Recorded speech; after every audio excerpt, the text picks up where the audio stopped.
Hello everyone, I am CA Vedansh Farouk here to discuss an issue currently being faced by many corporates in relation to the indirect tax, that is GST.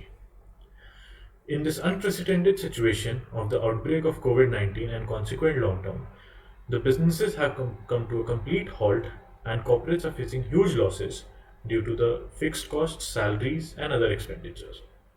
However, focusing on the positive side, many corporates and industries are coming forward to help the government in fighting this pandemic by monetary contributions, distribution of essential items like masks, sanitizers, ration items, etc. By doing this, they also aim to fulfill their CSR obligations, which is mandated on them by the Companies Act 2013.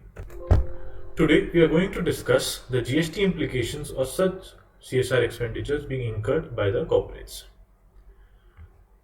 Let us first understand the concept of corporate social responsibility. Under Section 135 of the Companies Act 2013, every company subject to a specified threshold has to spend at least 2% of its net profit for CSR activities. CSR initiatives of companies mainly aim to create values in the lives of the communities around the areas of its business and manufacturing operations. Amid the COVID 19 outbreak, the Ministry of Corporate Affairs has notified that companies' expenditure to fight the pandemic will be considered valid under CSR activities. Let us take a look at the many types of expenditures being incurred by the corporates.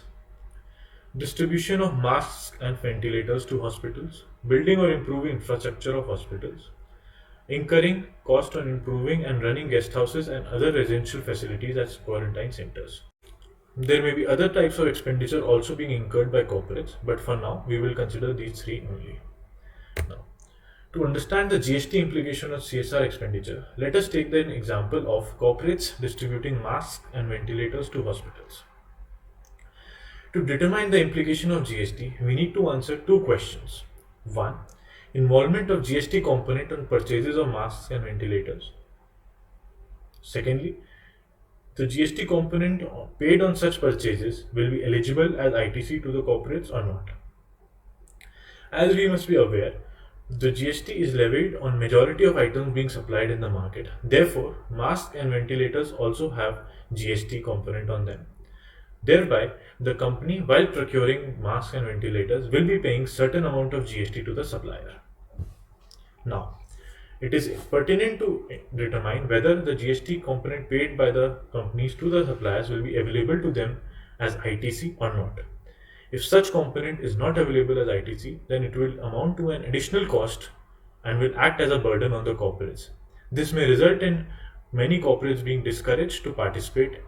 Therefore, it becomes increasingly important for corporates to structure their transactions such that they receive the ITC or they are able to claim the ITC paid on such procurements.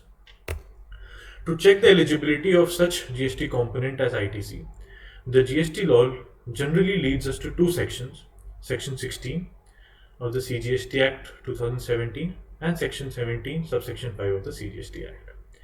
Section 16 lays down general conditions which are essential for a registered person to comply with in order to claim ITC on any procurement.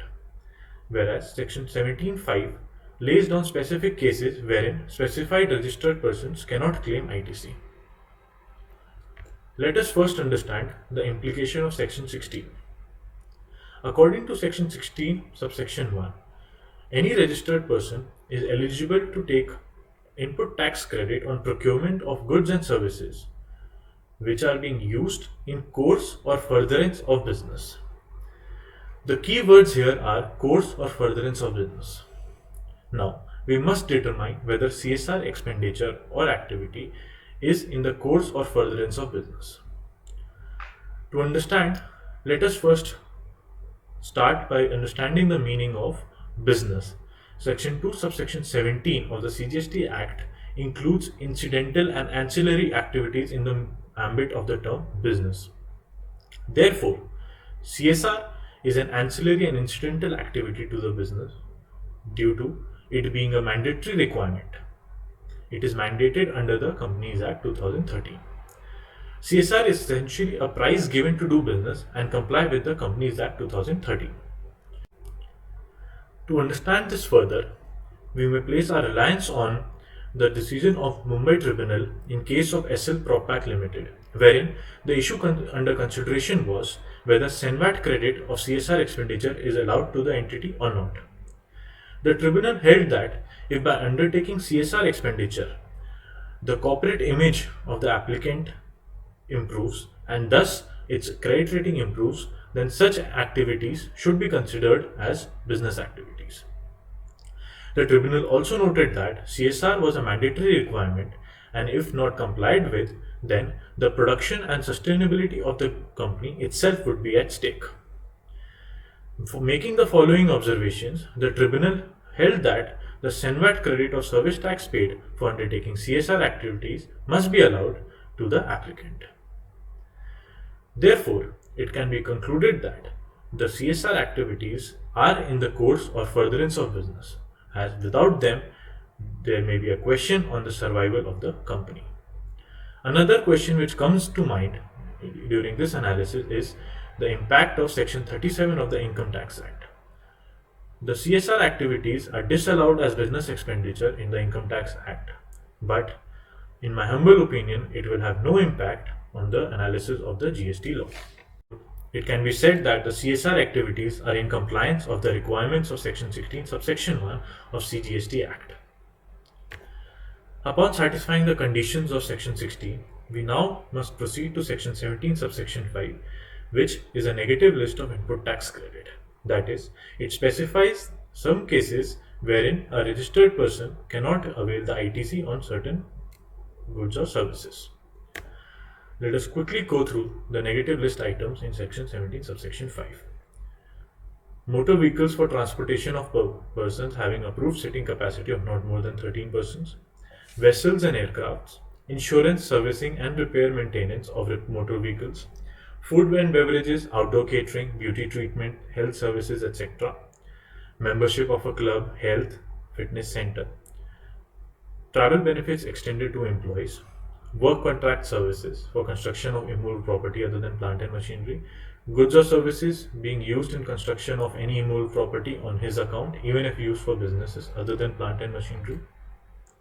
Goods on or services on which tax has been paid under composition scheme. Tax if paid under the following circumstances: wrongful utilizations by reason of fraud, etc., detention, seizure, etc., confiscation of goods. Now, the most relevant entry in the Section 17, subsection 5 in our current analysis is goods lost, stolen, destroyed, written off, or disposed of by way of gift or free samples. I may remind you that ITC on any of the transactions mentioned in Section 17, subsection 5 will not be available subject to certain conditions which are mentioned in the section itself. Now, on careful analysis of Section 17, subsection 5, clause H, we interpret or conclude that input tax credit in respect of goods lost, stolen, destroyed, written off, or disposed of by way of gifts or free samples shall not be allowed.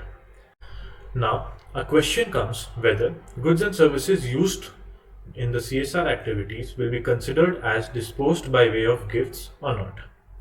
Let us first understand the general meaning of gifts.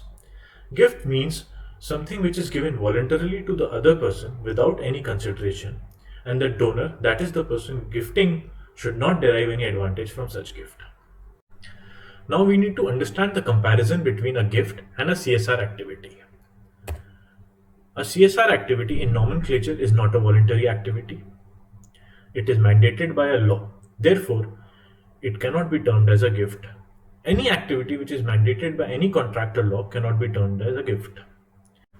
In other words, CSR is an obligation imposed on the companies, and any goods distributed for fulfilling such obligation cannot be said to have been disposed by way of a gift.